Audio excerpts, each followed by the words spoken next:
네, 안녕하세요. JB입니다. 오늘 영상 시작하기 전에 감사 인사부터 드리고 시작하도록 하겠습니다. 멤버십 회원이신 나이스님이 소중한 슈퍼땡스 후원을 보내주셨는데요. 정말 감사드리고요. 앞으로도 많은 도움 받으실 수 있게 최선을 다하겠습니다. 네, 그럼 오늘 영상에서는 어제 나스닥 시황에 대해 설명드리면서 개별 기업 소식으로는 엔비디아와 마이크론 소식 전해드리면서 전체적인 반도체 섹터에 대한 이야기도 해보도록 하고요. 빅테크 개별 기업 소식으로는 애플, 구글, 아마존 소식 전해드리도록 하고요. 또 어제 스텔란티스발 악재로 미국 자동차 기업들이 다 안 좋았는데 어떻게 테슬라만 또 혼자 살아남고 상승으로 마무리할 수 있었는지에 대해서도 이야기해보도록 하겠습니다. 참고로 오늘은 내용의 전개 순서가 제가 지금 화면에 띄워놓은 번호 순서와 꼭 일치하진 않을 수도 있다는 점 참고하고 들어주시면 좋을 것 같습니다. 그리고 시작 전에 멤버십 회원분들께 공지사항 하나 전해드리자면요. 저는 오늘 밤에 멤버십 게시물을 11시에서 11시 20분 사이에 올리도록 할 테니까요. 평소 저의 실시간 장중시황 분석과 매수 매도를 참고하고 계신 멤버십 회원분들은 해당 시간에 멤버십 커뮤니티 게시판을 잘 확인해주시면 좋을 것 같습니다. 네, 그럼 본격적으로 오늘 영상 내용 시작하도록 하겠습니다. 어제 나스닥 증시는 상승과 하락을 왔다 갔다 하다가 결국 상승으로 잘 마무리했습니다. 장 초반의 분위기는 썩 좋지 않았습니다. 특히 반도체 sek터의 분위기가 좋지 않았는데요. 이런저런 요인들이 복합적으로 어우러지며 안 좋은 영향을 끼쳤지만 대표적인 것 몇 가지만 들여다보자면 일단 중국 정부가 자국 기업들에게 엔비디아의 H20 반도체 칩을 구매하지 말라고 권고했다는 소식이 전해진 게 있었습니다. 아직까진 강제성이 있는 조치는 아니고 말 그대로 권고사항일 뿐인데요. 미국 정부의 대중국 수출 제재안이 향후에도 계속 나올 것을 대비해서 지나친 미국 기업 의존도를 낮추기 위한 방편으로 봐야 할 것 같습니다. 그래서 이 소식 때문에 어제 장 초반엔 엔비디아를 필두로 반도체 섹터가 전반적으로 약세를 보였습니다. 특히 엔비디아도 엔비디아지만 마이크론이 꽤 크게 하락을 했었는데요. 마이크론이 하락했었던 이유는 이번에 중국이 직접적으로 불편함을 드러내고 있는 엔비디아의 H20에 마이크론의 HBM이 들어가기 때문이라고 보시면 됩니다. 그리고 어제 또 반도체 섹터에 영향을 끼친 소식이라고 하면 스텔란티스발 악재도 한몫했을 수 있습니다. 스텔란티스가 미국과 중국에서의 경쟁 심화로 이익 전망을 하향했다는 소식에 주가가 10% 넘게 대폭락을 했는데요. 다른 자동차 기업들 역시 마찬가지로 지난 9월 한 달 동안은 다른 달에 비해 영업일도 짧았다는 핑계를 대며 안 좋았다고 징징대는 소리를 내자 자동차주들이 전체적으로 하락했고요. 아무튼 이렇게 되면 문제가 자동차에 들어가는 반도체를 주력으로 삼고 있는 NXP 컨덕터와 온세미 컨덕터 역시 안 좋은 영향을 받을 수 있는 부분이죠. 특히 저 둘은 비중이 그렇게 크진 않지만 반도체 지수의 대표 구성 종목이기 때문에 이런저런 상황들이 다 안 좋게 어우러지며 어제 반도체 섹터는 장 초반부터 안 좋은 모습을 보였습니다. 자, 그런데 시간이 갈수록 나스닥 증시는 결국 플러스로 전환을 했고 반도체 섹터 역시 하락폭을 꽤 회복하며 변동성이 매우 큰 반도체 섹터 치고는 사실상 보합권에서 마무리했다고 봐도 될 정도였는데요. 심지어 엔비디아는 아주 약간이지만 플러스로 전환하며 끝이 났고요. 시장이 어떻게 회복할 수 있었는지 몇 가지 요인들을 들여다보자면요. 일단 파월 의장이 어제 있었던 전미 실물 경제학회 연설에서 인플레 완화와 경기에 대해 동시에 강한 자신감을 보여주면서 금리 인하를 서두르진 않을 것이라고 발언을 한 거예요. 해당 발언과 함께 페드워치에서는 다음 FOMC 50bp 금리 인하 확률을 급격히 떨어뜨렸는데요. 근데 이제 시장이 이 부분에 있어서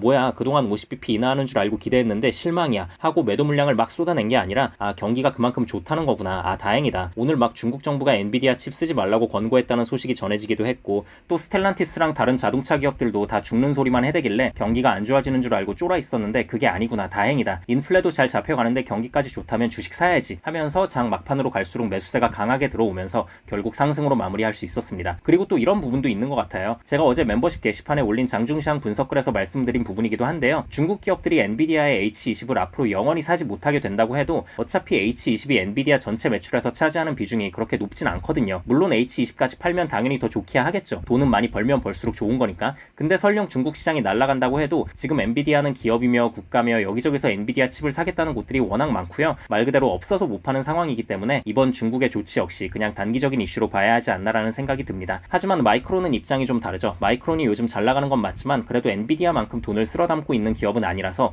중국이 상당히 중요한 매출원이기 때문에 마이크론은 여전히 의미 있는 회복을 보여주지 못한 채 마무리했다고 보시면 될 것 같습니다. 네, 그럼 이제 개별 기업 소식 몇 가지 전해드리자면요. 일단 애플은 웨드부시와 JP모건 같은 월가의 기관들에서 아이폰 16의 수요 부진이 점차 해소되어 가고 있으며 좋은 결과가 나올 수 있다는 의견을 제시한 것에 힘입어 좋게 상승으로 마무리했고요. 또 알파벳 구글 역시 파이퍼 샌들러가 비중 확대 의견과 함께 목표 주가 $200를 유지하면서 반독점 이슈 역시 잘 해결될 수 있을 것이라는 평가를 했고요. 또 아시아 지역에서 AI 기술 개발을 위해 태국에 $10억 투자한다는 소식까지 들려오면서 좋게 상승할 수 있었습니다. 그리고 아마존은 어제 빅테크 기업 중에 유일하게 하락으로 마무리했는데요. 지난주에 CEO 앤디 제시가 직원들에게 재택근무를 종료하고 사무실로 돌아오라는 권고를 한 것에 직원들의 불만이 크다는 소식이 전해지며 주가 역시 안 좋은 영향을 받았습니다. 확실히 아마존은 빅테크 기업 중에 이례적으로 워낙 고용 인원이 많은 기업이라 그런지 그만큼 직원들과 트러블도 많이 생기고 늘 직원들과의 기싸움으로 고생을 많이 하는 것 같습니다. 네, 그리고 마지막으로 테슬라 소식 전해드리면서 마무리하자면요. 어제 자동차 섹터가 전체적으로 안 좋았죠. 스텔란티스의 이익률 하향 조정뿐만 아니라 영국의 에스터 마틴도 중국 내 수요 악화와 공급망 문제로 고생하고 있다고 입장을 냈고요. 또 최근에는 그 유명한 독일의 폭스바겐도 안 좋다는 소식이 계속 들려오고 있고, 또 벤츠랑 BMW도 최근 중국에서의 부진으로 목표치를 낮추고 있고요. 아무튼 뭐 전반적으로 분위기가 너무 안 좋은데요. 그런데 테슬라는 어제 주가가 타격을 받기는커녕 오히려 좋게 상승으로 끝났습니다. 이건 왜 그랬냐면요, 테슬라가 완전 자율주행 기술을 과대 광고하면서 주가 조작에 사용했다는 혐의로 걸려있던 소송건이 있었습니다. 근데 이 소송에서 승소했다는 소식이 들려온 거예요. 이건 정말 다행스러운 부분이었죠. 만약에 여기서 패소를 했다면 자율주행 기술 하나 말고는 마케팅 포인트가 딱히 존재하지 않는 테슬라가 큰 타격을 받을 뻔했는데 다행스러운 부분이고요. 그리고 이것과 더불어 세미트럭에 완전 자율주행이 장착될 수 있다는 소식과 곧 발표하는 로보택시 이벤트에 대한 기대감에 힘입어 어제 자동차 섹터가 전반적으로 안 좋았음에도 불구하고 테슬라는 주가 방어를 잘했고 상승으로 마무리할 수 있었습니다. 네, 이 정도가 어제 시황이라고 보시면 될 것 같고요. 저는 영상 초반에 말씀드렸다시피 오늘 밤에 멤버십 게시물을 11시에서 11시 20분 사이에 올릴 예정이니까요. 평소 저의 실시간 장중시황 분석과 매수매도를 참고하고 계신 멤버십 회원분들은 해당 시간에 멤버십 커뮤니티 게시판을 잘 확인해 주시면 좋을 것 같습니다. 네, 그럼 구독자분들 모두 좋은 하루 보내시고요. 멤버십 회원분들은 오늘 밤에 미국장 시작하면 그때 또 다시 뵙겠습니다. 감사합니다.